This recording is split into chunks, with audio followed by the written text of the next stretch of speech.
Global happenings today. We communicate, we analyze global news.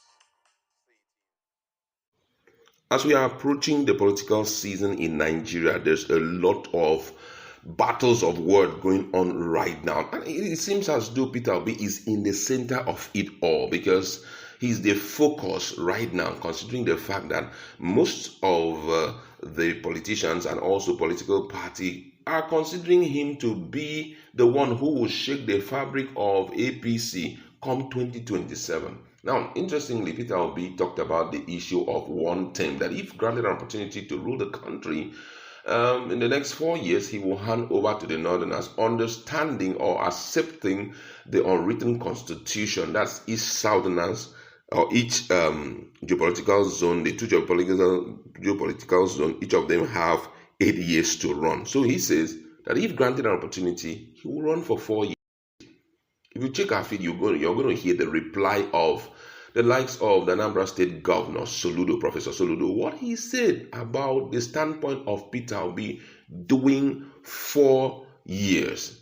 He said it's not possible, and he now made a caricature of the whole thing.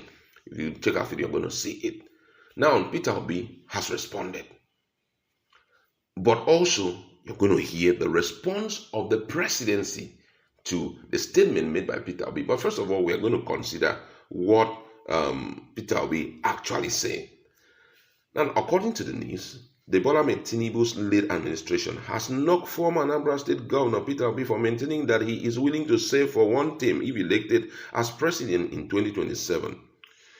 This was stated on Sunday by Peter Obi, and he said that he will serve only one term of 4 years if elected president, stressing that his vow is sacrosanct. According to the former Labour Party presidential candidate, the decay in our society has made trust one of the scariest and most skeptically viewed commodities in this world. Let me give you what Peter Obi said. He said, "In my political life, my word is my bond.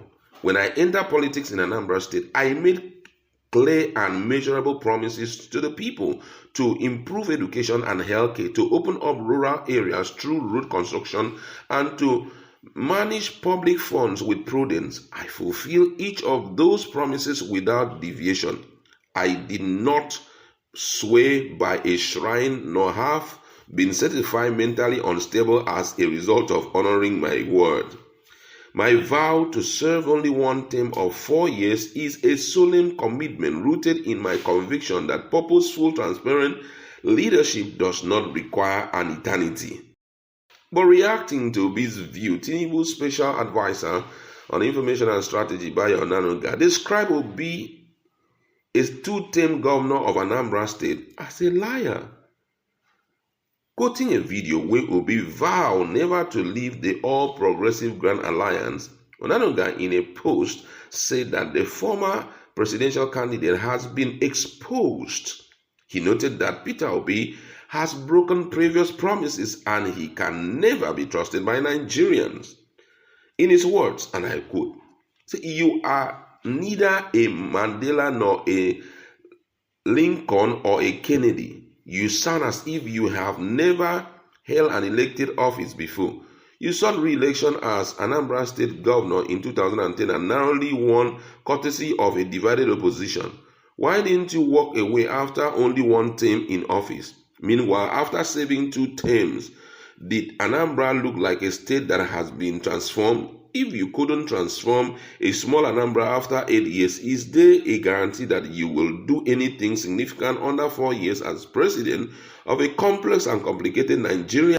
You talk about keeping your promises or your vows being your bond, but you and I know it's not true. You have broken previous promises and usually lie with reckless abandon, sometimes needlessly. For example, you said you won't leave APGA, but you left. The reason for your exit is immaterial because if you are to make allowance or excuses, you definitely have an excuse to break your one-term vow.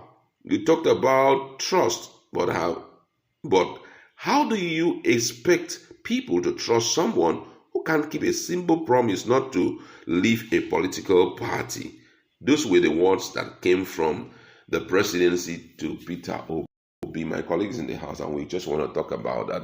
Peter Obi had already emphasized that trust actually, there's a reason for anybody to be scared, that he's going to do one thing. Why? Because trust is actually a scarce commodity.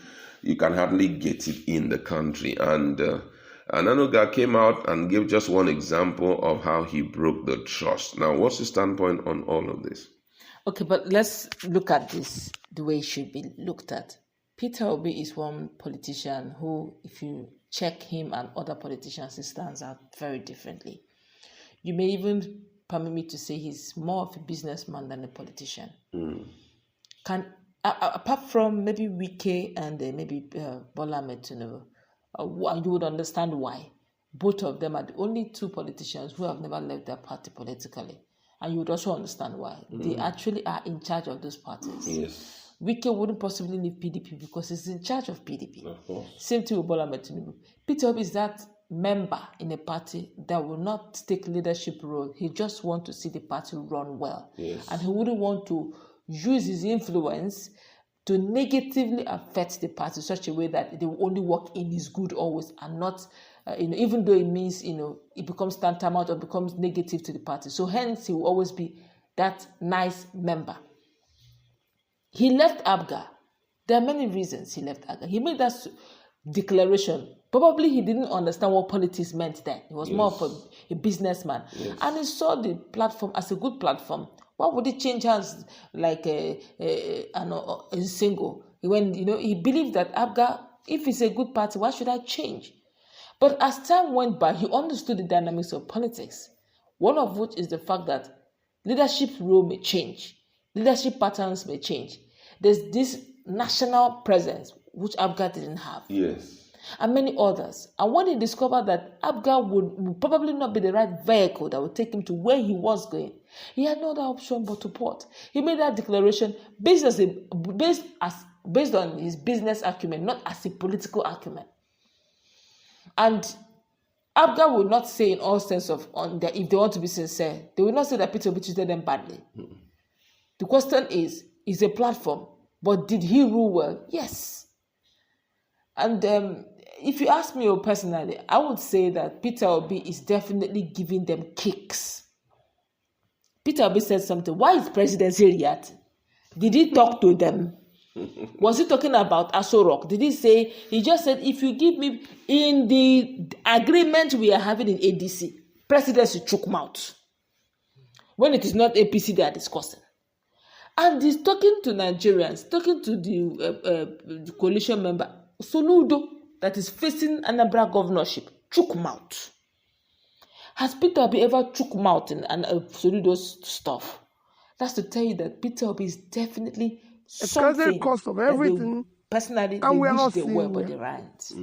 Wow. The same thing with the interesting part of this whole thing is the fact that Peter Obi is saying things that are very strange. And there's nothing wrong in he has a capacity even devaluing your of doing coins. it. So I think they are trying to leverage on that to tell Nigerians, don't trust him, because as he's coming in, he's going to tear apart or he will go against his word. But however, I think it's best we try Peter Obi because he has not